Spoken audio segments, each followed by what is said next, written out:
Today's class is all about shoulder mobility. If you've had a history with shoulder pain, I hope that today's flow might be able to help with those symptoms. We're going to get started with laying flat on our backs as we find a few deep breaths here before we get started. Open the palms up, taking some deep breaths through the nose and out. Couple more deep breaths just like that, in through the nose.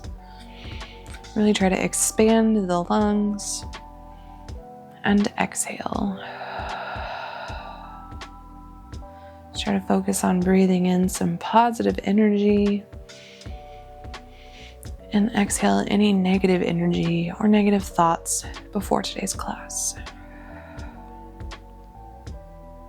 Last deep breath in here.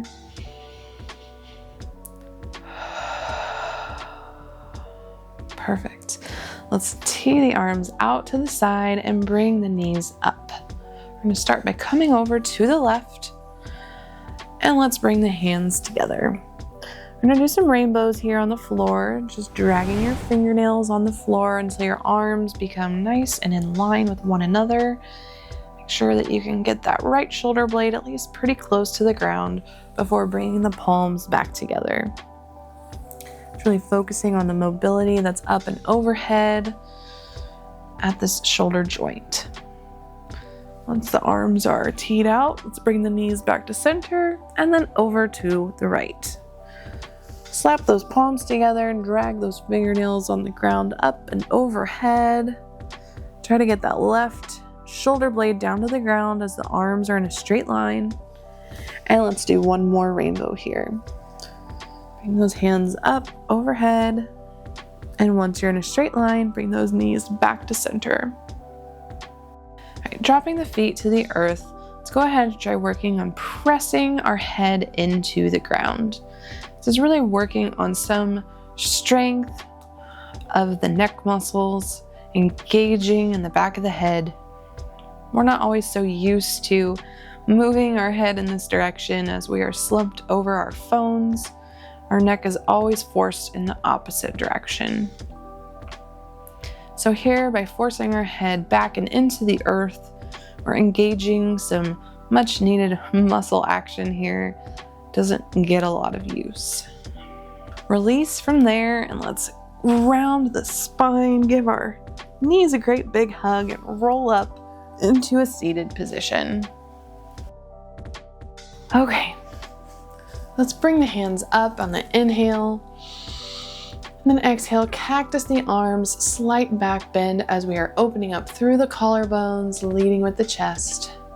Inhale the hands up, and exhale, cactus the arms down and out, leading with the heart. A couple more just like this.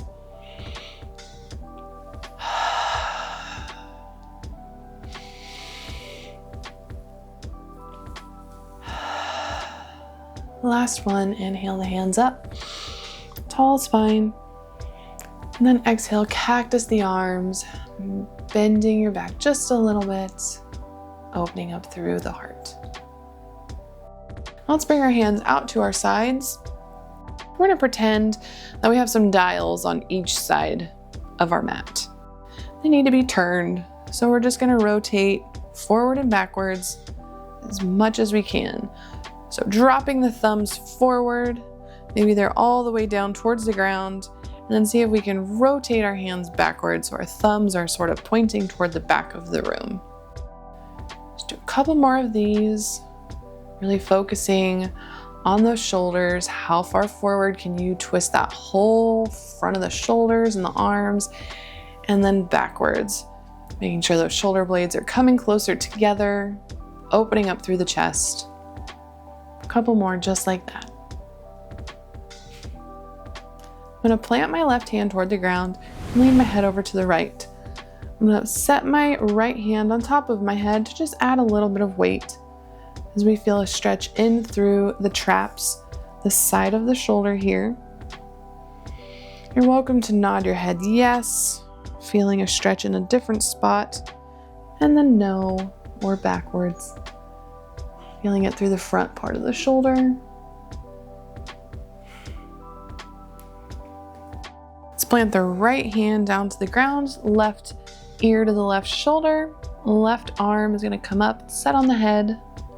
You can hold this for just a moment and then look forward for a different part of the trap stretch.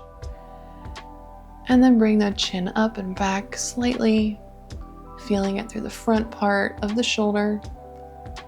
Do this a couple more times. Let's release and we'll do just a couple of neck rolls. So bringing it in one direction, all the way around a couple of times before we go ahead and switch directions. Our neck is very closely related to all those muscles in our shoulders.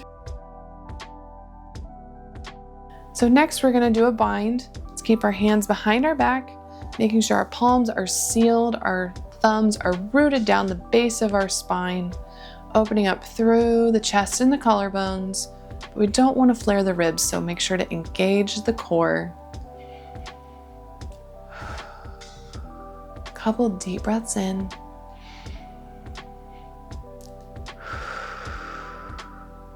Releasing the bind, let's bring our hands up overhead so we're all in line with the spine and hinge at the elbows. Seal the palms together. Going to find a stretch in through a different part of the shoulder blade.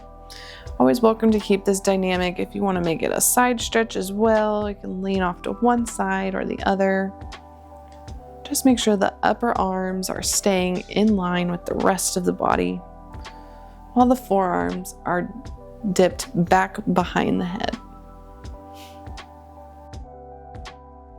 All right, let's make our way onto our hands and knees.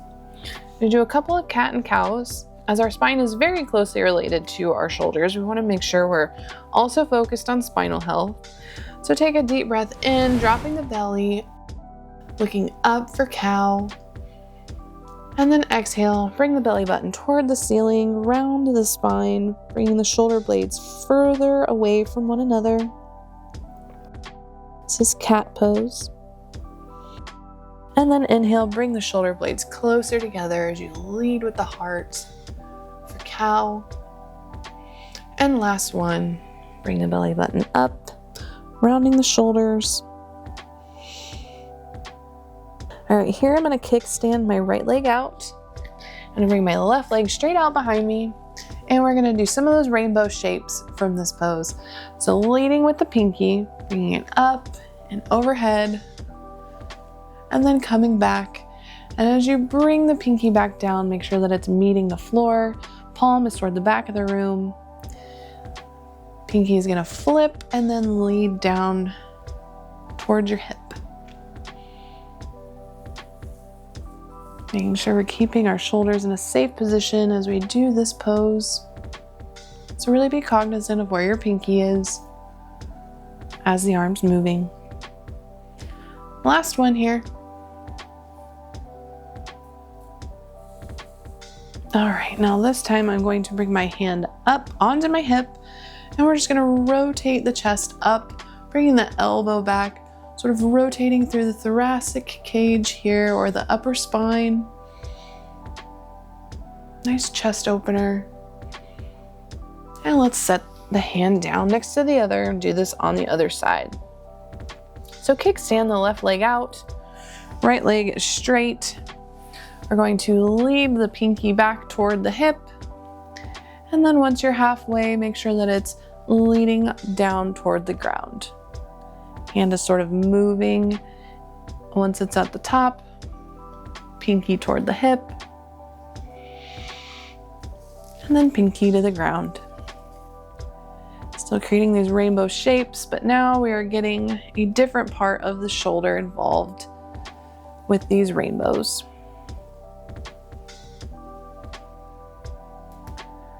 All right, one more rainbow start to finish.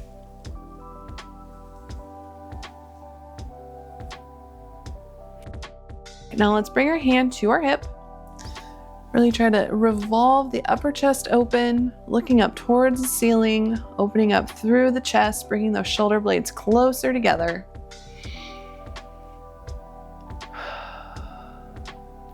One more breath here.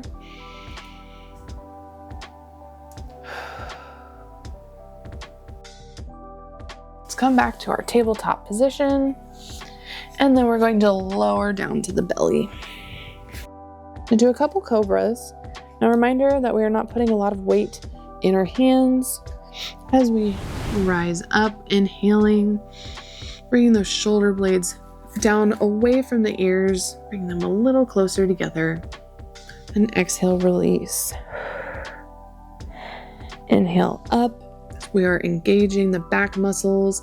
It's keeping our body up off the floor, pressing through the pinky toe sides of the foot. And exhale, let it go.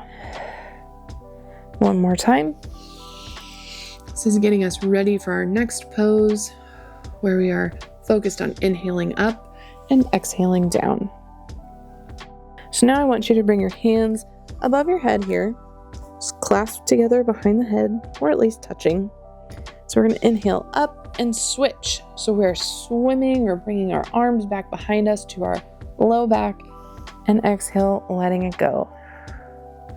And we're going to switch when we come up. So inhale up, and then bring the arms up and around to the head, and exhale, set it down. If you've caught on to our pattern, we're going to do a couple breaths here. So inhale up and switch, and set it down. Inhale up. Really try to keep those hands up and off the ground. We don't want to drag them on the floor this time as we are lifting up off of the floor. Give me a couple more.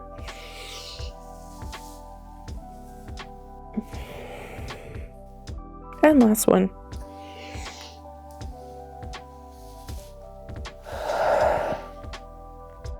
All right, while we're here, we're going to do a little bit of a pec stretch. So if you haven't done a pec stretch before, what you want to do is bring your arm out at a 90-degree angle. The upper body is going to shift over toward that arm just a little bit. And then we're going to look off in the opposite direction. And for some people, this might be big enough of a stretch. Other people might need to bring the opposite foot up and around over the body as you lean into that stretch. So you're really stretching through the front side of the shoulder, helping with the pec muscles that do attach onto the upper arm. Stay here for one more breath. All right, and back to center. Let's do it on the other side. Just bring the arm out at a 90-degree angle. Shift that upper body over just a little bit. You're looking off in the opposite direction. You can either stay here or bring the left foot up and over as you lean into this pec stretch. Once again, this part is stretching the pectoralis muscle, which is attaching to the front of the shoulder. You might notice one's more tight than the other one, and that's okay.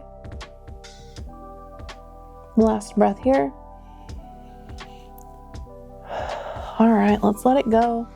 We're gonna push up into plank and then back to downward facing dog.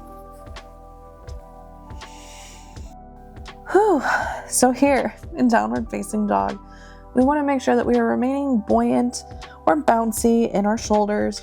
Don't want to feel completely locked out. Make sure that your shoulders have space, your ears have space, all of this area. We are not tight and close together like this. Got room to breathe there.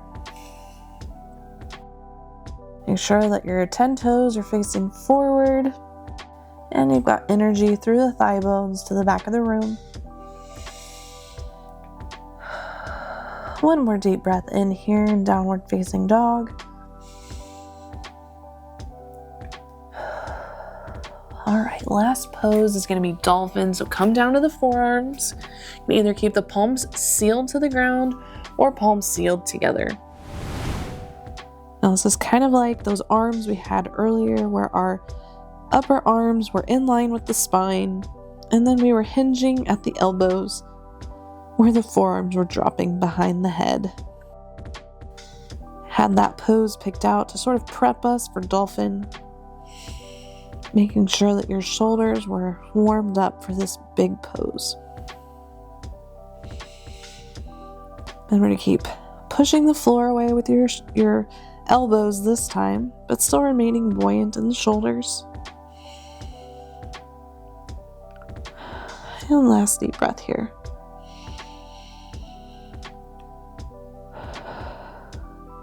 All right, let's gently come out of this, come down to the knees, and we're gonna end in child's pose. You're welcome to keep your knees in, knees out. Toes should be touching if knees are out. Find a comfortable spot for your hands. They can be out in front of you, down at your sides. Rest your head on them. Whatever feels best for you, and particularly your shoulders for this pose. Let's take some deep breaths in through the nose and out. Let's try to bring our awareness to all that positive energy we created within the shoulders. Worked on our flexibility, our mobility, taking our shoulders in positions they don't normally go in every day.